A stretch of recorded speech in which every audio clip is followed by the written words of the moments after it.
Hello friends, welcome to my channel. দেশ এবং দেশের বাইরে থেকে যারা আজকে আমার ভিডিওটি কন্টিনিউ করেছেন প্রত্যেককে gardener TRIPS with Kamal YouTube চ্যানেলে স্বাগতম। তো ফ্রেন্ডস, আজকে আমি আলোচনা করব মূলত ছাদ বাগানের বর্ষার সময় আপনার কাছে থাকা বিভিন্ন ধরনের আম গাছের কেমন করে পরিচর্যা করতে হবে, পাশাপাশি এই আম গাছের কী ধরনের কীটপতঙ্গর আক্রমণ ঘটে এবং প্রচণ্ড যে তাপমাত্রার তারতম্য হচ্ছে, এই সময় হঠাৎ হঠাৎ করে বৃষ্টি হচ্ছে, আবার প্রচণ্ড কাঠফাটা রৌদ্র হচ্ছে। এই সময় কিন্তু আপনার গাছের জন্য অত্যন্ত একটা বিপজ্জনক সময়। তো এই বিপজ্জনক সময়ে আপনার ছাদ বাগানের গাছগুলোকে কিভাবে রক্ষা করবেন, পাশাপাশি এই সময় কি আপনার ছাদ বাগানের কোনো খাবার দেওয়ার প্রয়োজন আছে, এই সময় গাছের ভেজিটেটিভ গ্রোথের দিকে গাছকে কেমন করে নজর দেওয়াতে হবে যদি গাছগুলো ছোট্ট হয়, আগামী সিজনের জন্য গাছগুলো বড় করার জন্য আপনার কাছে থাকা বিশেষ করে কাটিমনের চারাগুলো যেগুলো সারা বছর মূলত ফল দেওয়ার জন্য উপযুক্ত থাকে, তাই নিয়ে আলোচনা করব। মনোযোগ সহকারে ধৈর্য নিয়ে ভিডিওটি দেখতে থাকুন। তো ফ্রেন্ডস, কাটিমন এমন একটি গাছ যেটি আপনার কাছে থাকলে সারা বছর আপনার আমের অভাব হবে না। কোনো না কোনোভাবে এই গাছটি প্রচুর পরিমাণ আম দিতে সক্ষম হবে যদি আপনার গাছটি সঠিকভাবে স্বাবলম্বী হয়ে থাকে এবং প্রচুর পরিমাণ ফল দেওয়ার জন্য পরিবেশ পেয়ে থাকে। এমন একটি আম গাছ যে আম গাছ আপনার ছাদ বাগানের সমস্ত গাছকে ছাড়িয়ে মিষ্টতার দিক থেকে শুরু করে এবং ফলনের দিক থেকে শুরু করে একদম প্রথম সারিতে অবস্থান করবে। তো এই কাটিমন গাছে বিশেষ করে এই সময় বিশেষ পরিচর্যা করার প্রয়োজন।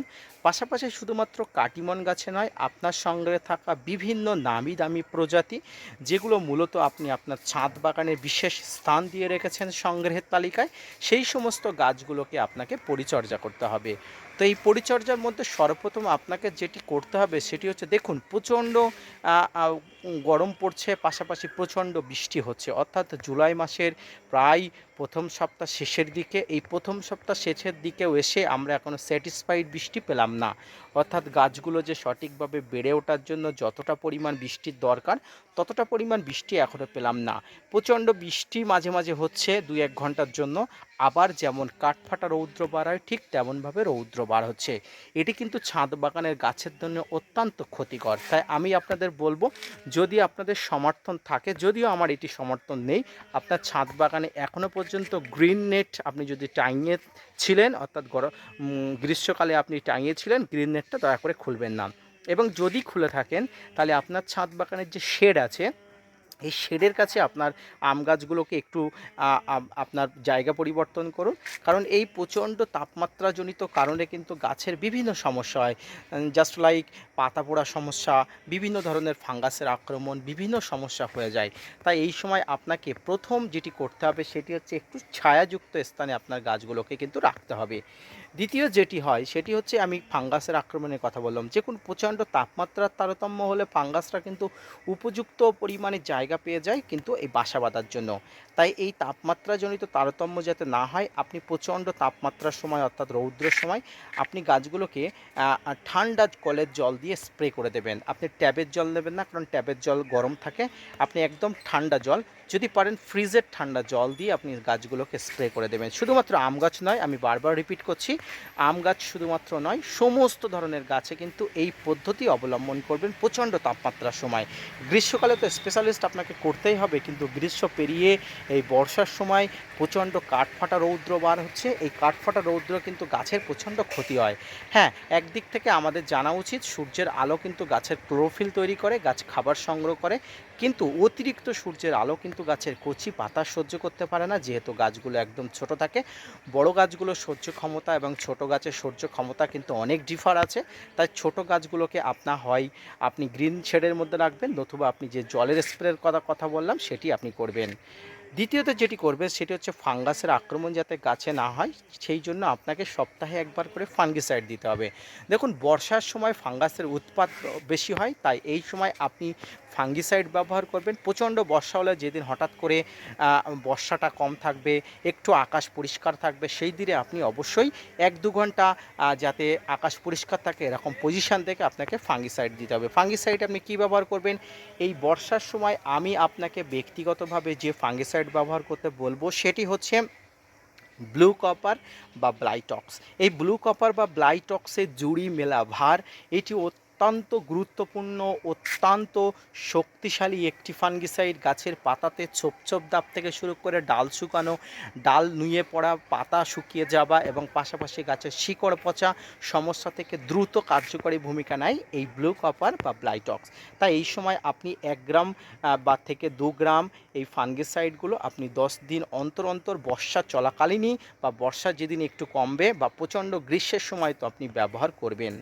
এর পাশাপাশি আপনাকে এই সময় বলবো, যেহেতু বর্ষা এখনও এসেও আসেনি, আপনি যদি এখনও পর্যন্ত গাছে খাবার না দিয়ে থাকেন, আমি আপনাকে আবার বলছি, যদি খাবার না দিয়ে থাকেন তাহলে আপনাকে আমি খাবার দেওয়ার জন্য অনুরোধ করব।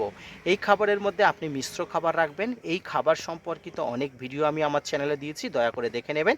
তবে আমি একটু বলছি, এই খাবারের মধ্যে অবশ্যই শিংকুচি, হাড় গুঁড়ো, ভার্মিকম্পোস্ট, এসওপি, যে কোনো ধরনের একটি কম্পোস্ট এবং একটি ফাঙ্গিসাইডের মধ্যে ব্লাইটক্স বা ব্লু কপার বা সাব ফাঙ্গিসাইড নিলে খুবই ভালো হয়। এটি দিয়ে গাছের গোড়া খুশিয়ে দিয়ে অবশ্যই আপনারা গাছের মাটিটা আবার পুনরায় চাপা দিয়ে দেবেন, অর্থাৎ মাটিটা হালকা করে তুলে নেবেন। তবে এক্ষেত্রে একটু সাবধানতা অবলম্বন করবেন যেন গাছের গোড়াতে কোনো রকম ক্ষতি না হয়।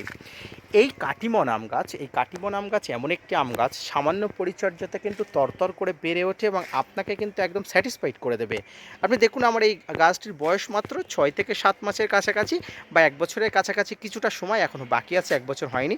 গাছটির গ্রোথ দেখুন, অত্যন্ত দৃষ্টি নন্দনীয় একটি গ্রোথ, যে গ্রোথটি আগামী দিনের জন্য আমার কাছে অনেক তাৎপর্যপূর্ণ হতে যাচ্ছে এবং গাছে প্রচুর পরিমাণ ফল আসবে, এটি আমি আশাবাদী।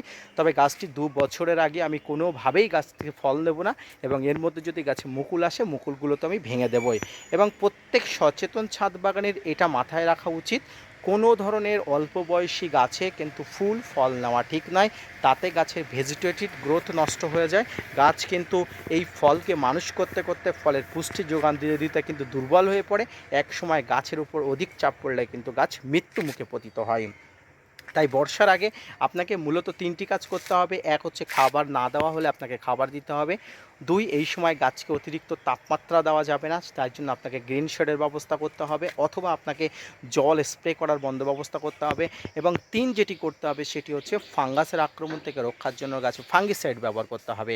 এই 3টি যদি আপনি আপনার ছাদ বাগানে থাকা প্রত্যেকটি প্রজাতিকে আপনি অ্যাপ্লাই করেন, তাহলে দেখবেন অত্যন্ত ভালো কাজ হচ্ছে, গাছগুলো সুস্থ সবলভাবে বেড়ে উঠছে। তো আমার এই গাছটি যেমন সুস্থ সবলভাবে বেড়ে উঠছে, আমি চাইবো প্রত্যেকটি ছাদ বাগানই, আমার সম্মানীয় প্রত্যেকটি ছাদ বাগানে একটি করে কাটিমন চারা আছে, আর এই কাটিমন চারাকে সুন্দরভাবে বেড়ে তোলার জন্য আপনাকে এই গরমের শেষ হলে আপনাকে এই পদ্ধতি অবলম্বন করতে হবে। বর্ষা কিন্তু এখনও শুরু হয়নি, কিন্তু ক্যালেন্ডারে আমাদের কাছে বর্ষা চলে এসছে, অথচ আমাদের কাছে এখনও বর্ষা হয়নি। তাই এই বর্ষার আগে আপনার এই পরিচর্যাগুলো করুন। পাশাপাশি বর্ষা নামলে তো আপনাকে ফাঙ্গিসাইডের ব্যবহার করতেই হবে। এটাতে কোনো রকম খামতি করলে কিন্তু গাছ ধীরে ধীরে কিন্তু ফাঙ্গাসের আক্রমণজনিত সমস্যা হয়ে যাবে। ব্যাস, কাটিমন গাছের এই ধরনের পরিচর্যা আপনি করুন, দেখবেন তরতর করে ছাদ বাগানে বেড়ে উঠছে ফুল ফল দেওয়ার জন্য এবং আপনাকে স্যাটিসফাইড করার জন্য গাছটি কিন্তু আগামী দিনের জন্য প্রস্তুত হয়ে থাকছে। মনোযোগ সহকারে ভিডিওটি দেখার জন্য অসংখ্য ধন্যবাদ। এবং সর্বশেষ আপনাকে একটা কথা বলে রাখি, গাছের খাবার দেওয়ার পরিমাণটা অনেক ছাদ বাগানি বন্ধুরা জিজ্ঞাসা করেন। আপনি যদি ছোট অর্থাৎ 10 ইঞ্চি টবের কোনো কন্টেনার থাকে, সেখানে আপনি 1 মুষ্টি থেকে 2 মুষ্টি পরিমাণ খাবার দিতে পারেন। আপনাকে যদি হাফ ড্রাম বা 50 কেজি বা 200 কেজির হাফ ড্রামে থাকে, তাহলে অবশ্যই আপনি 500 থেকে 1 কেজি পরিমাণ খাবার দিতে পারেন, তবে সেটা গাছের পরিমাণ, উচ্চতা, আয়তন অনুযায়ী অবশ্যই দেবেন। ভিডিওটি মনোযোগ সহকারে ধৈর্য নিয়ে দেখার জন্য আপনার কাছে চিরকৃতজ্ঞ। ধন্যবাদ।